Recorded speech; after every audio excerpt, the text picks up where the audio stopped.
kasih masih bersama di program Satu RRI Pekanbaru dalam program Dialog Interaktif Pekanbaru pagi ini. Ya, di sesi kedua ini kita buka line telepon pendengar 0761251111 atau di 081176739991.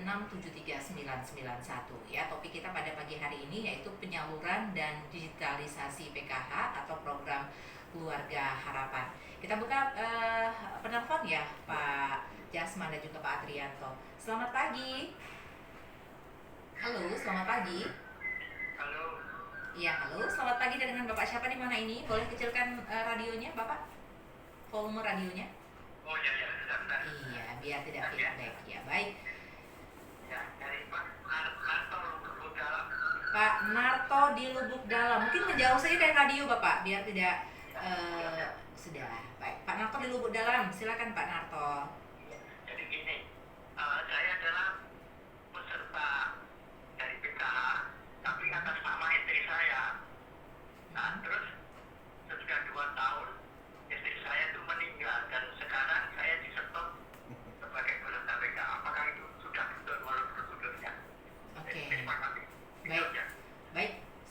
Terima kasih Pak Narto. Nanti kita akan jawab ya bersama dengan sumber kita. Terima kasih, selamat pagi.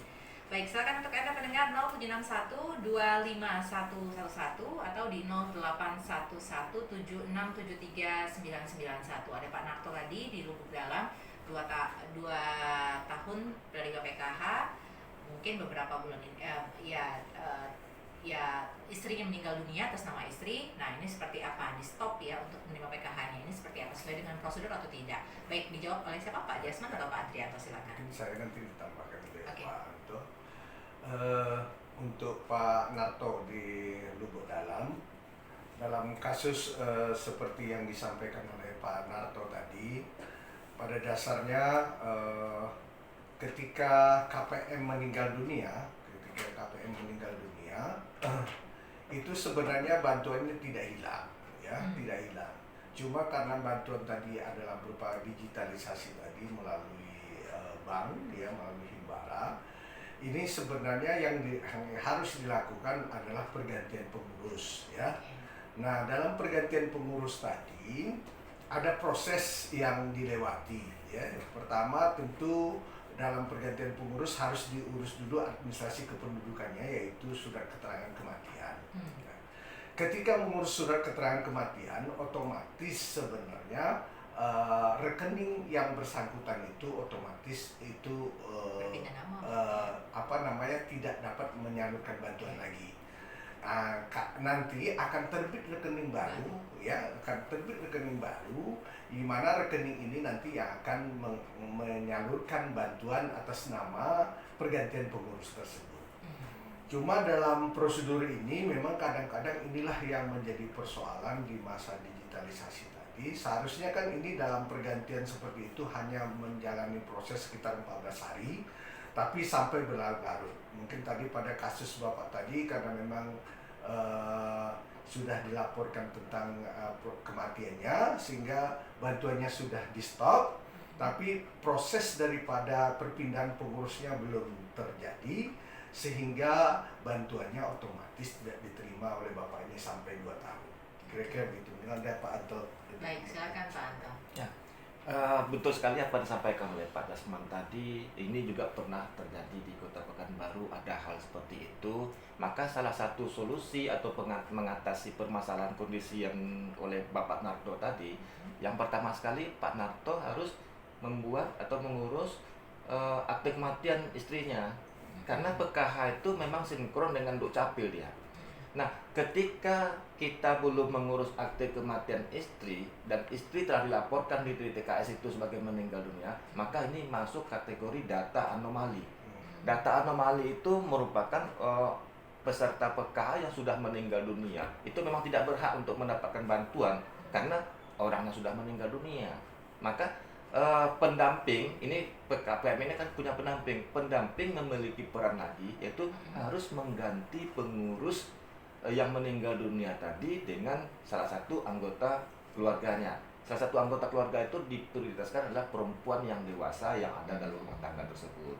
Selagi keluarga Pak Narto masih memiliki komponen PKH yaitu seperti komponen pendidikan masih ada, kesehatan masih ada, itu datanya masih terdata dalam DTKS. Oke. Nah, gitu. Jadi yang paling penting adalah dirubah dulu untuk kakaknya Ya, begitu ya. Yang mungkin yang meninggal dunia dikeluarkan terlebih dahulu, diurus suratnya, baru mungkin Pak Narto sebagai penerimanya nanti. Biasanya kan nama istri, ini berarti Istri. menama Pak Narto sebagai Ya. penerima PKH begitu ya. Betul. Dan nanti secara otomatis sudah menerima bantuan lagi nanti kalau seperti itu Pak. Ya, kalau sistem sudah bagus dan sempurna, bisa saja Pak Narto bisa menerima PKH lagi. Oke. Karena itu pernah terjadi di Pekanbaru yang sudah 2 tahun tidak mendapatkan bantuan. Ketika datanya sudah update di Dukcapil, alhamdulillah saya telah mengalami ada KPM saya mendapatkan bantuan lagi. 2 tahun tidak mendapatkan bantuan, dapat lagi loh. Dapat lagi. Nah, ya. gitu. Baik. Jadi itu ya sarannya tadi Pak Narto ya, mungkin bisa dirubah dulu kakaknya ya, dilaporkan dulu bahwa istri sudah meninggal dunia dan untuk menerima PKH-nya atas nama Pak Narto ya. Tapi ini salah satu tugas pendamping. Jadi mungkin Oh, Pak Narto oke. juga punya pendamping, bisa dibantu Oleh fasilitasi oleh pendampingnya. Oke, baik. Jadi kalau pendamping di Kota Pekanbaru ada berapa orang nih Pak? Di Kota Pekanbaru untuk tahun 2023 ini pendamping PKH-nya ada 83 orang. 83 orang, cukup banyak ya. Cukup banyak untuk 15 kecamatan. 12 kecamatan. Baik, kita buka kembali. Halo, selamat pagi. Pagi. Iya, dari siapa di mana ini? Dan Doni. Ya. Pak Doni di Lubuk Siam. Ya, Silahkan Pak Doni. Apa dia? Tanya. Sebagai KPM kecil. Turun lagi. Itu rumahnya bagus. Nah, rumah bagus itu kan datangnya dapat dari warisan. Iya. Banyak tetangganya yang isi, kenapa sih dia dapat seperti itu bantuan PKH. Jadi tanggapan pendamping gimana, apakah itu wajib dikeluarkan atau tidak. Sedangkan suaminya itu hanya buruh. Buru bangunan. Oke. Kalau buruh bangunan rumah itu mereka dapat yang bagus dari orang tuanya. Kalau istrinya tidak bekerja, Tidak ibu rumah tangga. rumah tangga saja. Baik, baik. Nanti akan dijawab Pak Doni ya. Terima kasih Pak Doni. Nama Bu. Ya. Ada Pak Doni di Lubuk Siam. Rumah bagus, tapi karena warisan dari orang tua. Tapi suaminya bekerja cuma hanya buruh bangunan dan istrinya ibu rumah tangga. Ini seperti apa nih, Pak Jasman atau Pak Adrian? Ya. Silakan. Pak Doni di Lubuk Siam, dapat kami jawab pertanyaan dari Bapak bahwa untuk masalah tentang rumah yang KPM ini kebetulan mungkin karena memang indikator daripada Bu Rani adalah salah satunya adalah bentuk rumah. Ya, bentuk rumah itu mulai dari atap rumah, dinding rumah, luas rumah, lantai rumah, dan kemudian penerangan di rumah, sampai mungkin WC di rumah atau sumurnya ada di dalam atau di mana gitu ya. Jadi kalau dalam kasus siapa tadi? Doni. Pak Doni tadi adalah mungkin rumahnya itu sebenarnya secara ukuran memang rumahnya itu sudah termasuk rumah yang kategori bagus ya, kategori bagus karena mungkin lantainya keramik, kemudian mungkin juga luas ya. Tetapi kan memang status rumah itu kan dia sebenarnya adalah menumpang ya, tidak rumah sendiri karena mungkin rumah warisan ya, rumah warisan daripada keluarganya. Jadi artinya yang ingin kami jawab sebenarnya tidak ujuk-ujuk sebenarnya ketika rumahnya bagus itu mereka akan dikeluarkan dari PKH. Tidak begitu sebenarnya karena memang kita menilai adalah salah satunya pendapatan. Tetapi memang asumsi daripada publik ya.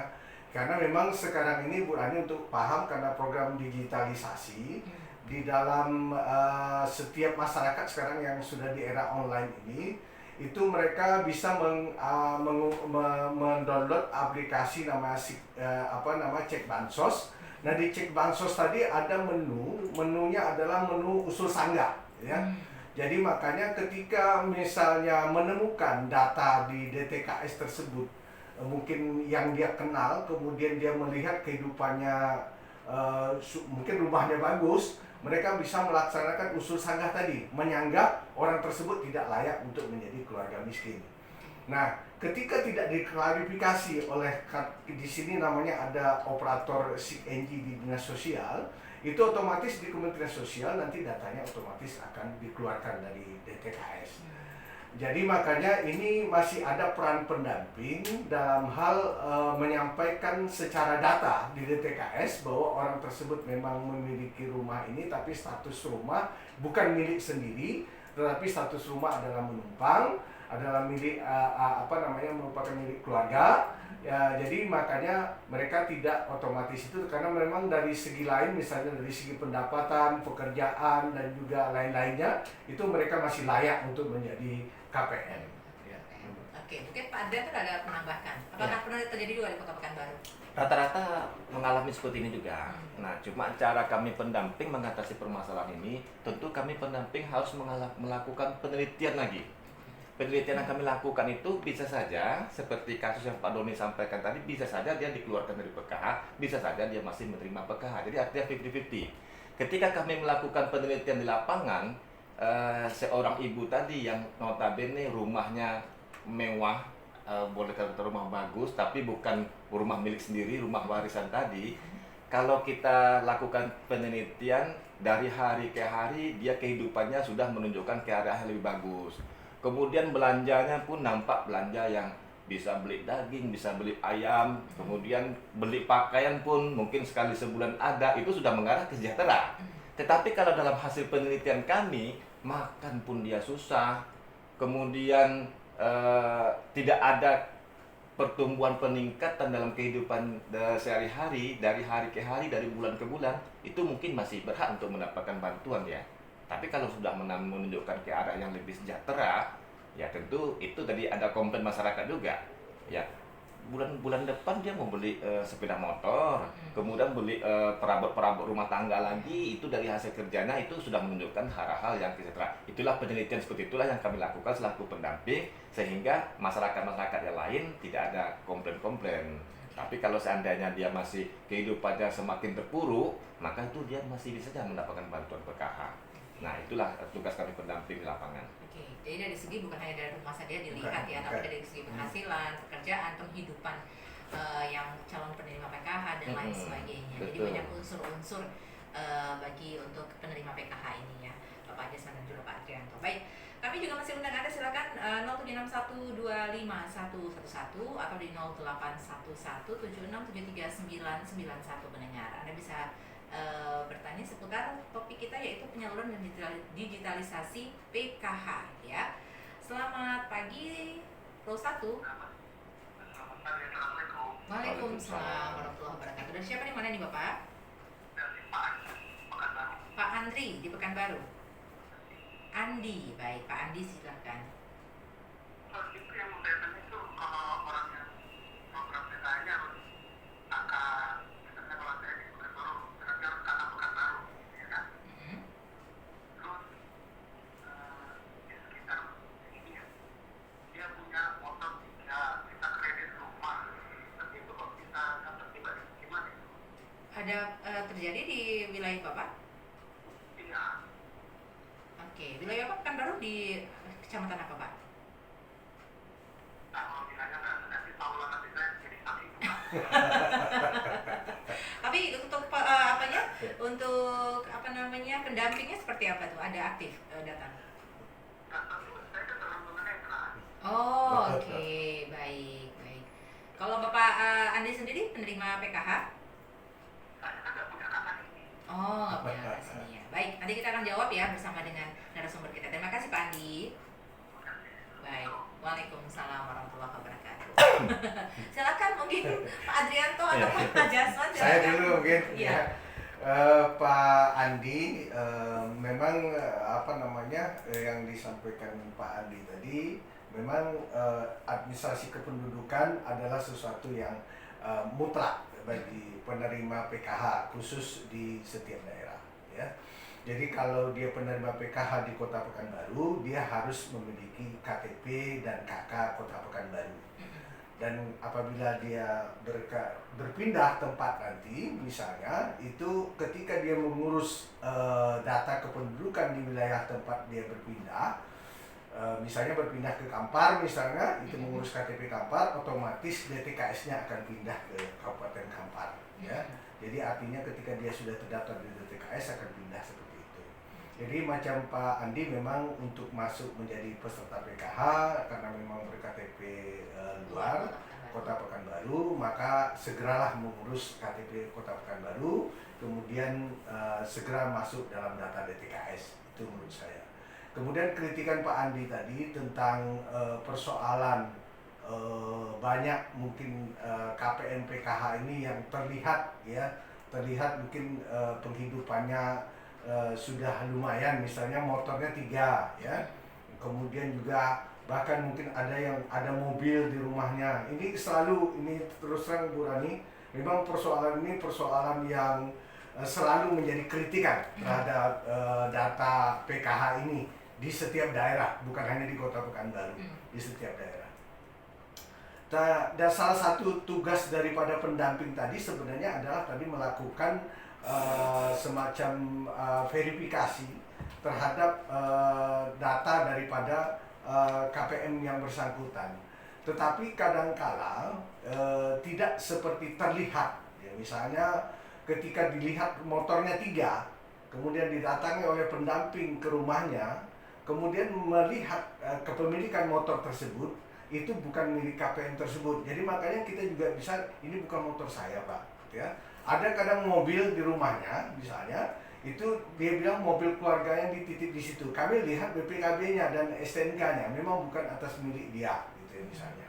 Jadi makanya hal ini yang susah kami kadang-kadang untuk karena memang ada yang terlihat oleh masyarakat, tapi setelah kita lakukan asesmen itu tidaklah seperti yang terlihat tersebut.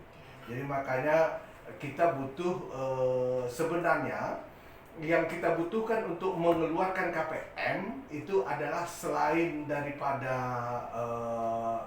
masukan dari keluarga lain tersebut, juga adalah dikeluarkan oleh pemerintah setempat, baik di tingkat RT maupun RW, menyampaikan kepada kami Dinas Sosial khususnya di Kota Pekanbaru bahwa KPM tersebut sudah sejahtera, melalui surat daripada baik RT, RW maupun lurah maupun camat menyatakan bahwa KPM tersebut sudah tidak layak menjadi seorang KPM, otomatis berdasarkan surat tersebut kami bisa mengeluarkannya dari DTKS. Demikian kira-kira bulan ini. Kenapa Pak Yanto kasusnya?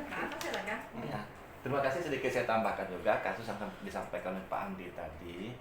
Kalau seandainya ini ada terjadi, ini mungkin saja tanpa sepengetahuan pendamping nih Bu Rani. Karena seperti yang Pak Korper sampaikan tadi, memang ada laporan-laporan seperti itu. Tetapi ketika kami pendamping melakukan analisa di lapangan, ternyata ada benarnya juga, ada juga tidak benar gitu ya. Kalau seandainya data ini benar, mohon nanti disampaikan saja kepada pendamping PKH yang mendampingi KPM tersebut. Ini motornya 3, apalagi motornya mewah kan. Kemudian sudah mampu melaksanakan kredit rumah. Tapi kita tengok juga apakah ini PKH atau bukan PKH gitu. Karena orang berasumsi, kadang-kadang kalau seandainya mereka sudah memiliki ATM KKS itu, masyarakat berasumsi dia adalah peserta PKH. Padahal tidak semua pemegang ATM KKS itu adalah peserta PKH. Mungkin saja dia peserta Desil 3 tadi. Desil 3 itu adalah BPNT. Nah, BPNT juga memiliki ATM KKS dia, tidak PKH. Nah, ciri khas PKH itu mereka punya pendamping. Nah, bisa disampaikan kepada pendamping. Nanti pendamping bisa saja melakukan koordinasi dengan RT, RW, kelurahan, di mana RT, RW, kelurahan bisa saja mengusulkan keluarga tersebut untuk keluar dari DTKS kalau benar-benar mereka sudah sejahtera. Karena yang tahu persis kondisi sosial ekonomi warga tersebut tetap RT, RW gitu. Baik, sudah jelas ya untuk Pak Andi ya. Selamat pagi. Pagi, dari siapa di mana ini? Pak Henry di Panam, silakan Pak Henry.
motor atau sepeda motor ini adalah barang pokok begitu ya untuk sekarang ini untuk mencari nafkah dan lain sebagainya. Baik, mungkin ada tambahan dari Pak Jasman atau Pak Adrianto.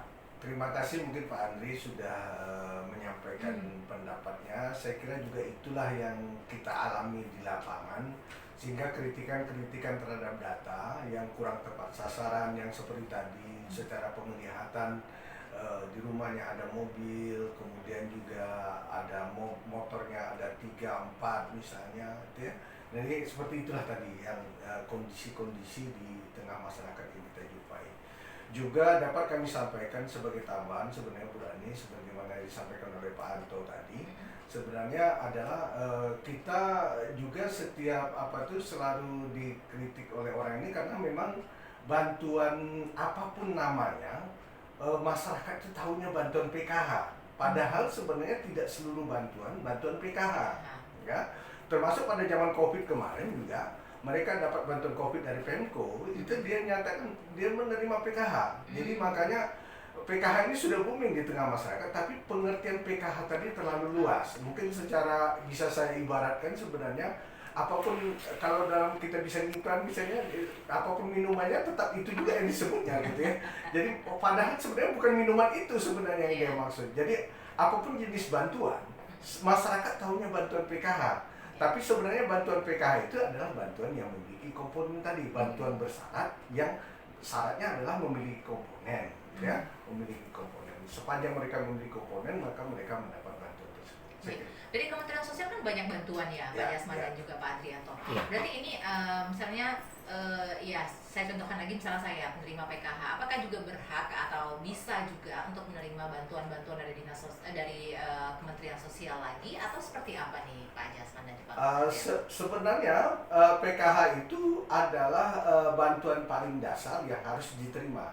Jadi ketika dia menerima PKH, dia berhak untuk mendapat seluruh bantuan-bantuan sosial yang ada. Jadi termasuk tadi bantuan beras itu bantuan, kalau dalam istilahnya bantuan komplementaritas namanya. Ya, jadi bantuan komplementaritas tadi bisa saja bantuan sembako dia dapat, kemudian dia dapat kartu Indonesia Sehat kalau dia berobat, kemudian anaknya sekolah dia dapat KIS lagi. Cuma memang kami ada sering mendapat pengaduan dari KPM ketika KIP mereka di sekolah, itu kan mereka misalnya anaknya sekarang ini SD ya, kemudian nanti berpindah ke SMP karena meningkat pendidikannya. Itu di SMP sebenarnya syaratnya adalah didaftarkan oleh keluarga, oleh setiap sekolah tersebut, ini anak PKH akan mendapatkan KIP, kartu Indonesia Pintar. Tetapi bagi sekolah, karena kamu sudah dapat bantuan PKH, maka tidak berhak lagi untuk diusulkan untuk mendapat KIP. Jadi ini satu pemikiran yang salah. Karena PKH ini adalah kalau dalam data mereka ini adalah keluarga sangat miskin, sehingga kalau keluarga sangat miskin otomatis mereka ini harus mendapat seluruh bantuan, karena dengan demikian mereka bisa segera keluar daripada kemiskinan tersebut. Oke, baik, itulah tujuan utama bantuan-bantuan yang diberikan ya, agar meskipun sudah banyak mendapat bantuan tapi jangan terlena juga ya. Baik Pak Adrianto, silakan. Jadi seperti saya sambung, seperti yang pertama sekali pernyataan daripada Pak Henry tadi benar, motor itu bukan merupakan tolak ukur kemiskinan.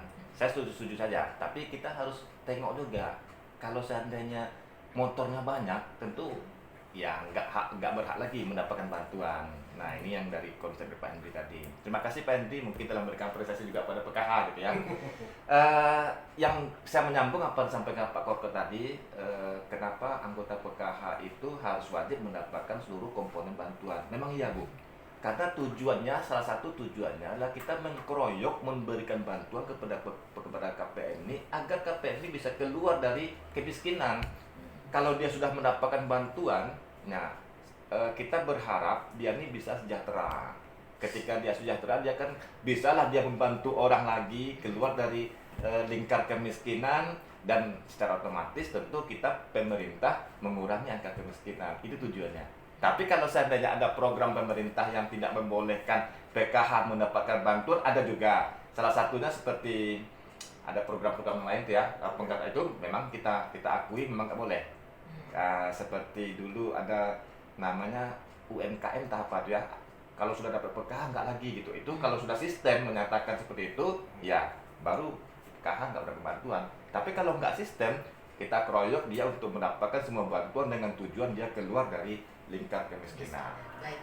Baik di terakhir mungkin Pak Adrian juga Pak Jasman, apa harapan dari program ini Pak Adrian terlebih dahulu? Ya, terima kasih. Harapan kita agar masyarakat jangan terlena untuk mendapatkan bantuan terus. Jangan sampai bertahun-tahun Jangan ya bertahun. maunya ya. Kalau saya menyampaikan kepada KPM itu tuh, jangan mau mendapatkan bantuan selamanya. Karena orang-orang yang mendapatkan bantuan notabene adalah orang yang kurang mampu. Tapi gitu. Pak, ada nggak per tahun itu mungkin tolak ukur dari masyarakat yang miskin itu atau penerima bantuan itu ada berkurang tidak? Berkurang ada. Berkurang ya. Karena kami selalu melakukan edukasi. Ketika tadi kita menengok kehidupannya sudah mengarah sejahtera, kami lakukan advokasi dan edukasi. Bu, jangan lagi mau menerima bantuan. Mereka bersedia mengundurkan diri dengan surat pernyataan yang ditandatangani oleh Matrai. Di tahun 2019 ke tahun 2021, 90 lebih kepala keluarga yang mengundurkan diri dari PKH sekecamatan Senaplang. Nah, itu tahun 2019 ke 2020. Graduasi sejahtera. Graduasi sejahtera. Ada. Jadi masyarakat mengatakan mana mau orang keluar dari PKH toh mendapatkan bantuan. Tidak seperti itu. Nyatanya kami banyak loh yang mau mengundurkan diri dari peserta PKH ini. Tapi di sisi sebaliknya ada juga orang mampu yang mengharapkan juga bantuan PKH ini.